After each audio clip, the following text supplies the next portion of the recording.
Hey LMP, this is VO here again. I had a really triggering experience today, which made me wanted to do a video on intentions. So, being well-intentioned, I'm sure in some ways I am preaching to the choir, but being well-intentioned is not enough. And today some people tried to force upon me that it was enough, and I was very resistant and unapologetic about that resistance. Well-intentioned people make policy. Well-intentioned people create laws that put people on death row when they don't deserve it. So we have to ask, well-intentioned for whom, right? Like, it's not just enough to say, hey, such and such is your friend. Like, you should be able to just listen to them say, sorry, and forgive them. Wait, you don't know how I categorize my friends. You don't know to what extent when I say friend, I mean acquaintance. Or to what extent when I say friend, I mean chosen family.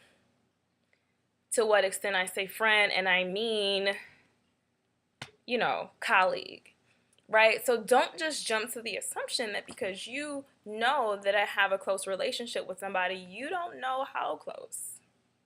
You don't know the quality of that closeness, right? So pretty much, this girl made a homophobic statement. She used something about queerness as a punchline, and I called her out on it. I was in this training. It was a really awesome training. I had expressed to them earlier about being triggered. See the last video I talked about being invisibilized at this other space that I thought was really safe. And then at the very end of this 3-day training that was otherwise extremely helpful, literally the half millisecond, this comment gets made and everybody brushes past it because it's a predominantly straight space. Everybody brushes past it and moves along. So I'm sitting there quiet and I'm like, I can't do this to myself. I have to say something. I can't start doing tasky things and completely ignore my feelings. So I say in the middle of group, and it's 10 people, everybody, I can't do this because I'm distracted. So somebody was like, the girl who made the statement said, yeah, I know, I can tell. And I'm like, yeah, what you said was really problematic. And so she's like, yeah, I'm so sorry. Want to figure out how to get on one of my really bad nerves is to jump to say sorry without it being substantiated. If you don't know why you're saying sorry, if you're not going to rush to understand my grievance before apologizing, I cannot accept that apology. It may be sincere, but it is sincere on a very superficial level. So everybody comes up to me like she says sorry, you should accept it, Somebody even told me that I overreacted, because when she said, I'm sorry, I said, I bet you are. She's like, I didn't mean it. I'm like, I know, this is what straight people do. And so it was confusing everybody because every time she spit an excuse at me, I was like, this entire thing is drenched in privilege. No, and it's very oppressive. So then someone asked me, hey, well, do you want to talk about it with her in a couple of days?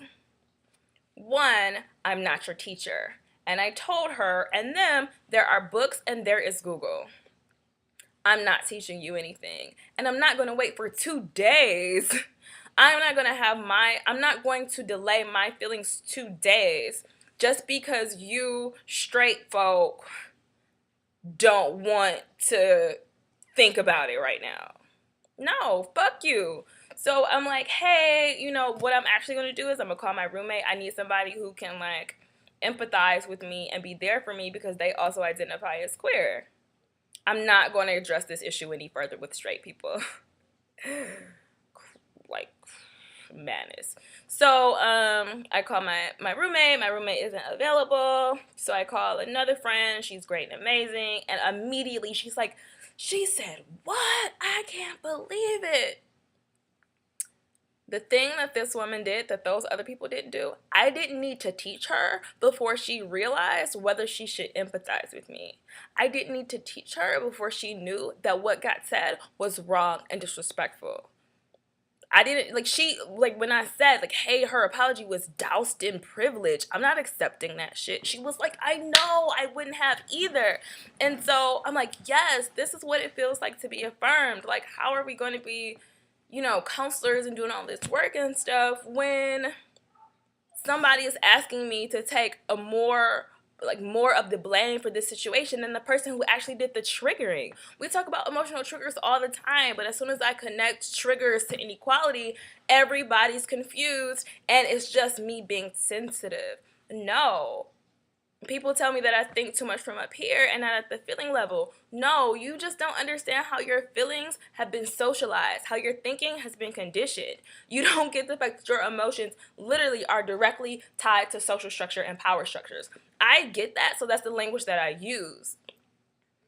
I'm not like, if I'm having a grievance and I'm like emotionally triggered and my anxiety is like trying to keep itself together, I'm not going to go through a 5-semester course on power inequalities and the sociology of emotions just so I can get you to be convinced that my grievance is legitimate. No, I will walk out. So then someone says to me, well, you do know you can't respond to every single person who says a silly comment, right? Guys, like, the comment is a direct outcome of power structure. And I'm like, you know what? How my agency works, like, I am going to teach when I feel like teaching, and I'm going to not teach when I don't feel like teaching. I'm not getting a check. I'm not teaching you. There is Google. There are books. I can perhaps get you a reading list of suggestions, but it's going to be like a micro reading list because I'm not going to do the work for you. So, like, this woman is still trying to say, like, well, you know, you have 50 people here who are also counselors and you can call all of them. And I'm like, and most of them are straight. Like, so let's say it was 50 people. I am subjecting myself possibly to 50 different triggers. Are y'all gonna pay for my medication when y'all say something silly? Like, and I gotta take a, like, no, you're not.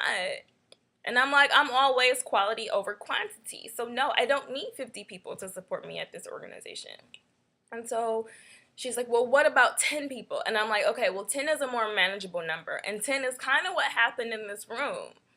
I'm like, when I like literally called her out and when she apologized and I said, I know you are. And she said, like, oh, I didn't mean it. And I'm like, I know you didn't, but subconsciously that's how you think. That is how you are conditioned to think, and that's where it came from. Your intentions don't fucking matter.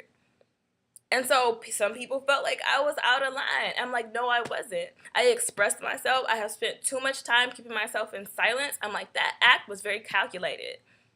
The fact that I didn't care about being all fuzzy wuzzy anymore. I love fuzzy wuzzies. I love care. I love love. I love peace. I love all of that stuff.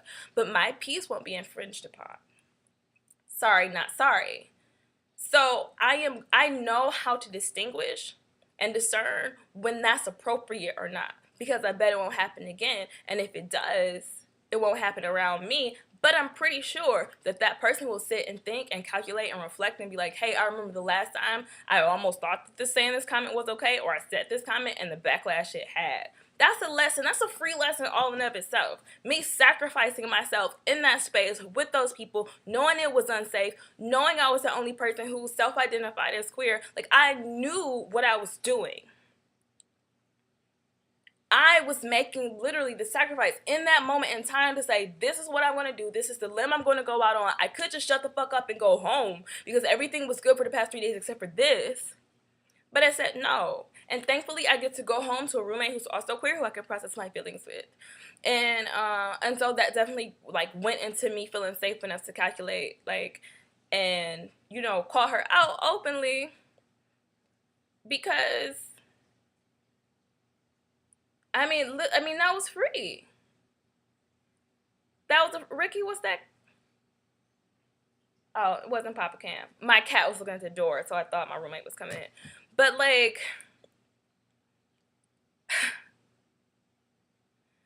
I'm like, why are you taking her side so much? She triggered me. You should be mad that she triggered me. You should be mad that that language was even used on your property. You should be saying, hey, like, it's some shit I need to learn because, wow, like, that shouldn't have happened. That's not a joke. That's somebody's life. That's somebody's, like, experiences. Not jump on me to say I'm ridiculous for how I'm responding. Then the conversation shifted to, well, we would take both sides. But you're never not just going to take my side on my own. You're only deciding to take both sides because you realize I'm not backing down and I'm right. So, how long is this video? 10 minutes. Okay, this is too long. I needed to get that out, but I just had to say, being well-meaning is not enough. And someone told me, well, you love her as a friend, right? You care about her. If I was in a relationship that was incompatible, but I love this person, are you going to tell me as a friend that I should stay? Love matters, but it is not the only variable that goes into an equation. Care matters, but it is not the only variable that goes into the equation. Do better. I don't give everybody a pass because I care about them. I keep people around who are a part of my chosen community. I share intimate space with people who can do that. And when you front yourself off like that as a person who can do that, it's like really... And don't even like try to get any understanding from me. I'm just like, no. I gotta like face this in the world. Like all these other uncontrolled environments I have no power over or control over. Like I already have to face that. I'm not gonna do it in my intimate spaces.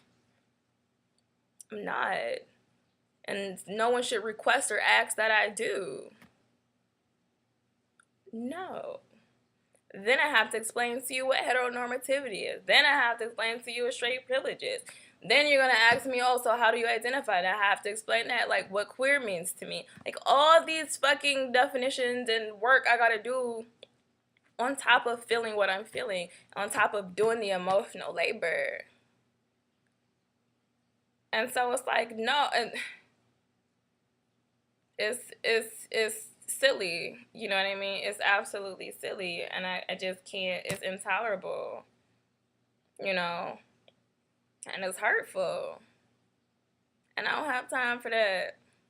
It's Sunday, you know, and then this other woman, this straight black woman, I was like, well, why don't you think that I can't empathize with you? I'm a minority too. First of all, you used the word minority. Okay, but I'm gonna just let that go. Can we use the intersectional lens? Your experience as a straight black woman is not the same experience as mine as as mine as a queer black woman. I date all human beings. I don't care about gender with no like hesitation. I date souls, and the body you come in is the body you come in. Like we don't have the same hangups, the same psychological hangups as you would as a straight woman. I respect you. Like, I'm happy that you want to listen to me, but to jump down my throat to be like, I'm a minority too. Why would you say that? I wouldn't give you support.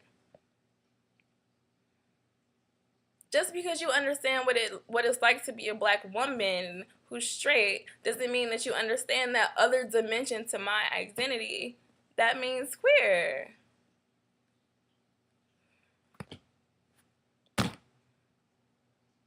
So this has been such an oppressive weekend. But LMP, thank you again for listening to me. Y'all are amazing. Y'all are dope. So please leave your comments if you would like to. If you have similar stories, please feel free to share, reblog, anything like that. I was going to see if Ricky, my cat, wanted to say hi, but I don't know where Ricky went. So, all right. Bye. Toodles. Have a good Sunday. Happy weekend. Make Monday badass. Bye.